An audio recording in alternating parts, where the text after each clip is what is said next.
Here is the start of this position that I'm going to bring you endgame again, which is very, very important to know endgames. Never ever try to run away from them. In fact, it's the opening that Grandmaster Raven said the other day that he least likes out of the game of chess. And the endgame is his favourite part of the game, Raven Sturt's favourite part of the game is the endgame. Make it yours as well, so that when your opponent comes to you and you get into an endgame with them, make it that they dread being in the endgame with you because they go, oh no, I've seen what happened last time I played this person in the endgame. They've got better and better and better and better and better and better and better. You get the point at the endgame. Now, I'm not going to say to you that my handling of this was, according to Stockfish, absolutely correct. Nor am I going to say that of my opponent either. My opponent, I think, or feel, didn't handle this very well. One part of it, I think, without looking at it till now, after we go through it, I think my opponent could have done better than my opponent did. If we look at Black's bishop after the rook captures in next move, then we can see that the black squared bishop is better than if I had a black squared bishop for white. However, in this case, I've got a knight, and the pawns are all on dark squares of mine. They're all on dark squares, which means that they're targets for my opponent's bishop. If the bishop gets out, then it might be an issue. So I try to keep it back. As well, as soon as I play rook h5, gh5, as it's my move here, then all of a sudden I have a passed g6 pawn possibility, g5 pawn, and I also have a pawn to contend with on h5. The pawn on h5 is a passed pawn. However, there's a difference between the g5 pawn and the h5 pawn. And I hope you can see the difference is that the g5 pawn is a protected passed pawn, whereas the pawn on h5 is not. So moving on, I am going to open up the Internet Explorer, or whatever it's called, and now I'm going to look to play rook h5, gh5. So for clarity, we have the position that I spoke about before. We have both equal pawns. I probably should have said that, but if we look at this position, Black's pawns are a little bit weaker because of the double pawns here. These pawns, when a pawn is in front of the other, like a double pawn, not isolated, but doubled pawns, when pawns are like this, they have to wait, as I've heard it mentioned to juniors once, they have to wait for the truck to move first before the trailer can move behind it. And that's what happens in chess with pawn formations like this. Black would have to play b5 first before b6 can happen, and so on. So it has to sort of wait on its friend to get out of the way if it wants to move somewhere. If I just merely plant my knight onto c5, then my opponent will more than likely just take it. And how am I going to defend this h-pawn should I wish to go venture out to here and here, which I can't even do? How am I going to venture out to there? So I have to be very careful, and if I exchange the knight, I'm probably in, maybe I'm in a drawn position. The only thing I could count on is by playing my knight there, capturing, and then maybe coming up to h4, hoping for Zugzwang, that's what I say it as, to be able to capture this h5 pawn. So in endgames, I've said it before and I'll say it again, in endgames, instead of doing these big plans and instead of doing all these big tactical attacks against the king, you all of a sudden start to, now it's best to think about schemes, think about ideas about what and where is the best position for my, in this case, knight, and where is the best place for my king, and what should I do with these pawns, and how am I going to, if I'm going to, win this position. I think I'm going to have to rely on my opponent somewhat to help me win this position. I will just do a check of the position to see if it's actually showing up on the computer, which it is on OBS, which is really, really good OBS.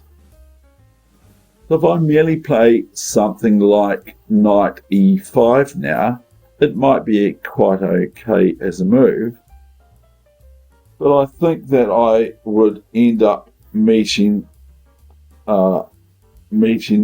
myself again on the board for playing a lost game of chess. Because if I play knight c5,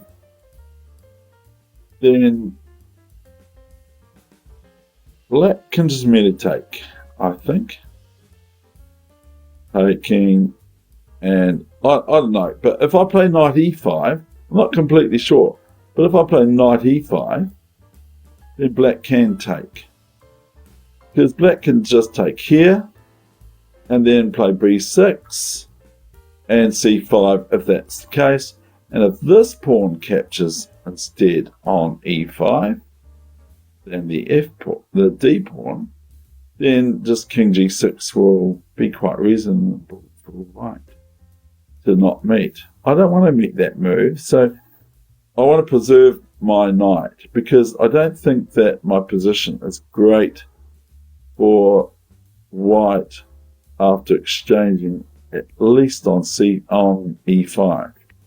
e5 and black has play, because upon, I just want to reiterate, upon bishop e5 capture, if e5, then black has moves like b6 and c5, and thereby creating a possibility of a passed pawn where we're both looking at each other's passed pawns. However, this pawn is a strong one with that one as well. So black would have two passed pawns, and I might be missing something here, because I'm just saying this quickly. I might be missing something here, but I think that it's important for me to hold the camp. So I play the following move, a3. Now, this also gives me a move with my knight. Now, if I want to play my knight somewhere, I might want to play it here, and to here, or here, and then to here, and nibble at this pawn. Or I can also come up here with my king, because the pawns are actually at this moment sort of like cement for my opponent. It's not too far away, although I'm not really sure about that now, but it's not too far away for black to play b6 and things like that, and play c5 maybe. But so my knight can't sort of, that's right, my knight can't sort of run away somewhere, because it wants to look out for these pawn pushes of black. The best thing with double pawns is to push them. The best thing to do with double pawns is to push them, and preferably give them up. The best thing to do, I learned a long time ago, the strongest that they are is when they move. Whether that's true or not is another question. I'm not entirely sure. But in this case, once that b6 pawn moves, I'm going to have to watch c5, and that's basically what happens now. So Black's quite aware of what I've just said. It might be that they're eavesdropping. If I'm looking at what's going on in the world today with regards to the concept of cheating at the chessboard, that's beckoning its head quite a lot in the chess world at this moment as we speak. King g3. So I've got ideas of playing an opportune king h4 so that I can win the h5 pawn and then push g6. Simple, eh? No, king g6. Now, what do I do now? Here, I play king h4, so I keep the tension, and it's Black's move. Now, if Black moves now, c5, they clearly lose a pawn, even though the pawns are all separate on the A and B files. It's still a pawn. And if I play knight e5 soon, then my opponent can take, yes, and then I can capture on fe5, thereby I reach a position of Zugzwang. Even though there's certain things I can see for Black, which is namely c5 and d4, I think, if I play fe5 and f4, etc., which is kind of annoying. So I have to be very careful. So I played king h4, and now my opponent just sidestepped to bishop c7 because they're not going to try to win, I think. So I am the one who can think about kind of winning here. Knight e1. And I'm thinking of the term triangulation in chess, which is playing an odd amount of moves to try to get some sort of like Zugzwang with triangulation or with a 3-move sequence. The knight e1, bishop d6, knight f3, 1, 2, c5, dc5, c5, bc5, and then we have c5. And here we're going to have a swap. And it gets into kind of a locked position now, because I play now knight e5, of course. I have to be very careful still. Knight e5, king g7. I might have played this not too bad. And then king h5. So we're both getting a pawn. Now here I think Black should play bishop a3. I think Black should play bishop a3 here. And possibly the computer would give bishop a3. But my opponent played bishop e3.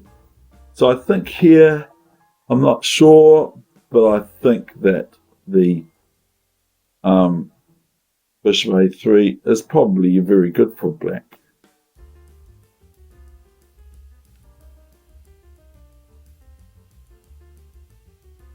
Which is a little bit of a problem.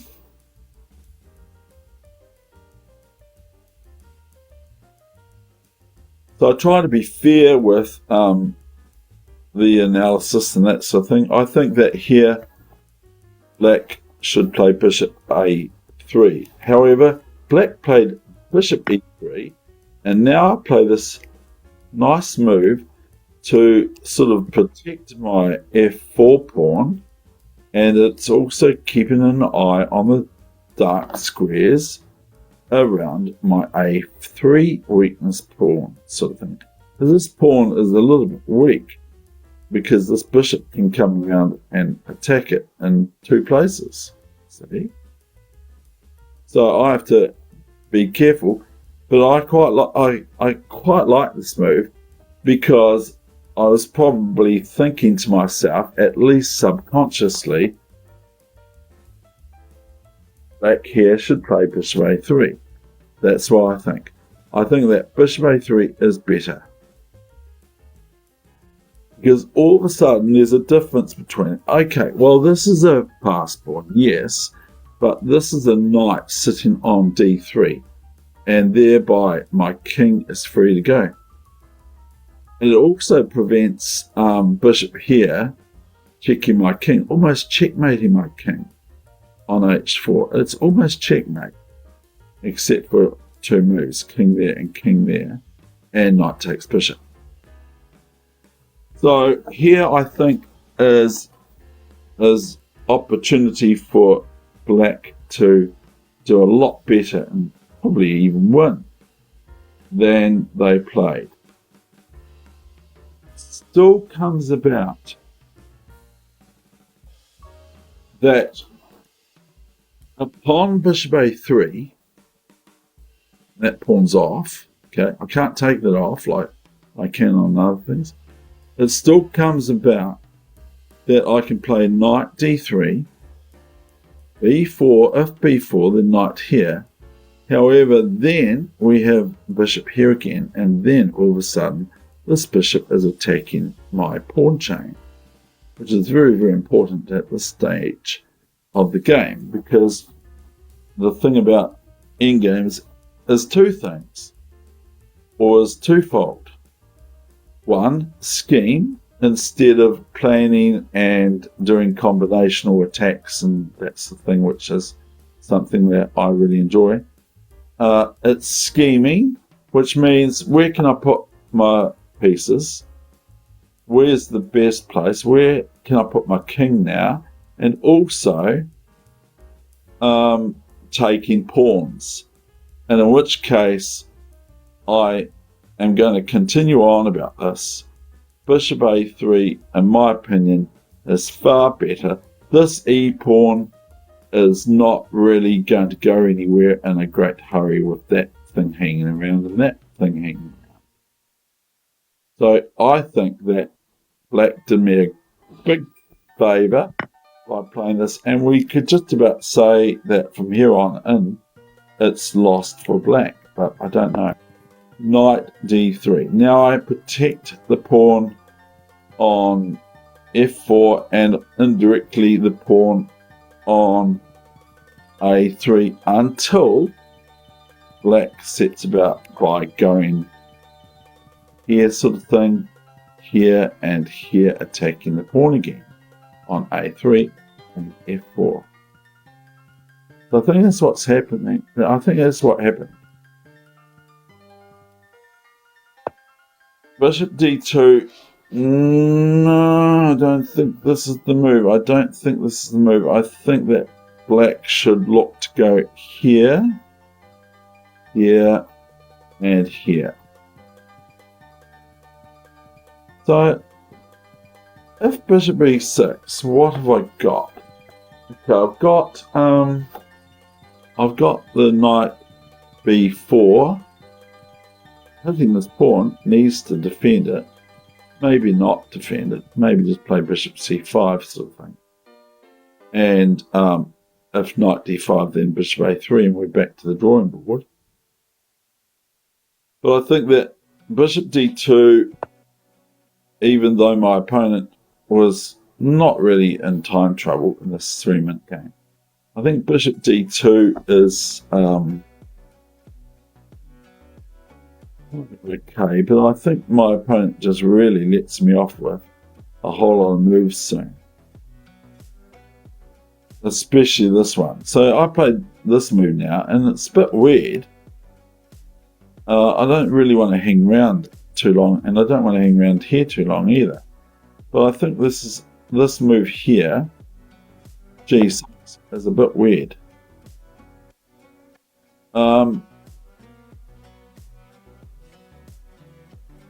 Because I don't know.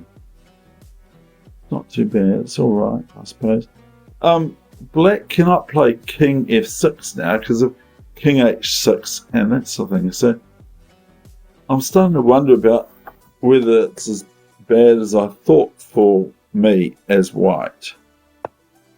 So now the bishop's just sort of looking on, and the bishop sort of cut itself off a little bit by playing d4, even though it's a passed pawn and everything like that. It's just gone onto a dark square, and it's now cut off one of the main diagonals. I'm not going to go anywhere in a great hurry with my knight on d3. It's going to sit there and blockade. And here, of course, I've got the very easy, simple move to find. Everyone can find this, even me, is King G5. And now I'm just going to snuff all the pawns. The bishop's just an onlooker. King F5.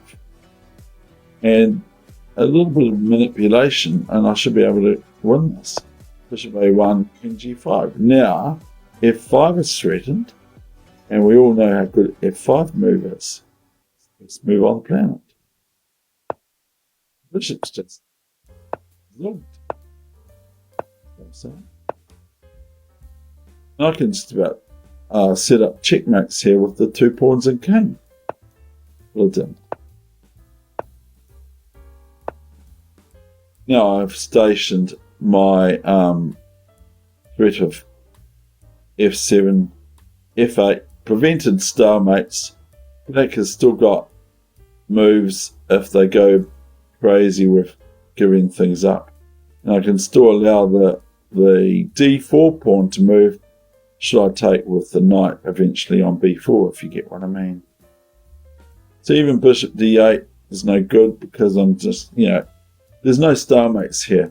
I have to watch out for stalemates, so I have to respect them. And upon bishop e6, my opponent resigned after the next move. I'm sure you can find it. Very, very simple to play this move. A little bit of a shame. I would like it if my opponent played it a little bit tougher for me, even though I don't really want to lose, really. But I think it would be better if my opponent had played the endgame a bit better. D4 was another mistake in my opinion, but that's my opinion. It doesn't necessarily mean that would be Stockfish 14 or 15 or whatever it's up to, would say. But upon F7 is where my opponent resigned and had 19.1 seconds left. Like, if king here, okay, then we've just got queen check and king takes. And where's the quickest checkmate? Well, we have a win of a piece if we want. Okay, we have that. Probably the nicest thing to do would be to checkmate. And wherever the king goes now, the king goes here. That's probably going to be harder for me. Okay, as we have this check. This check.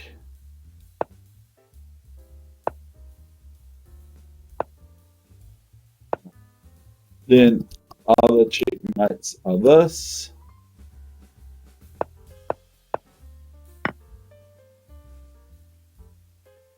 Now we'll go 95 check because it seems to feel the best. Now, last time I showed you King G5. This time I'm going to show you King here, which is even simpler. Oh no, instead we'll go King H5, and that will be met with Queen here in either G6 or G4 as checkmate. But upon King H7, then to finish this off, it's Queen H7 check. And if the king moves back here, we have the nice checkmate where all the king's horses and all the king's women queens are involved, even the king, in checkmating Black's king. And the other way is king h6, and we have just g6 checkmate and winning the bishop and the pawn and the pawn and the pawn. Thank you very much for watching. I hope you enjoyed that. I hope it wasn't too long. I hope so, because but I think it was quite informative. So thank you very much for watching. I wish you all the best with your chess, no matter where it's at.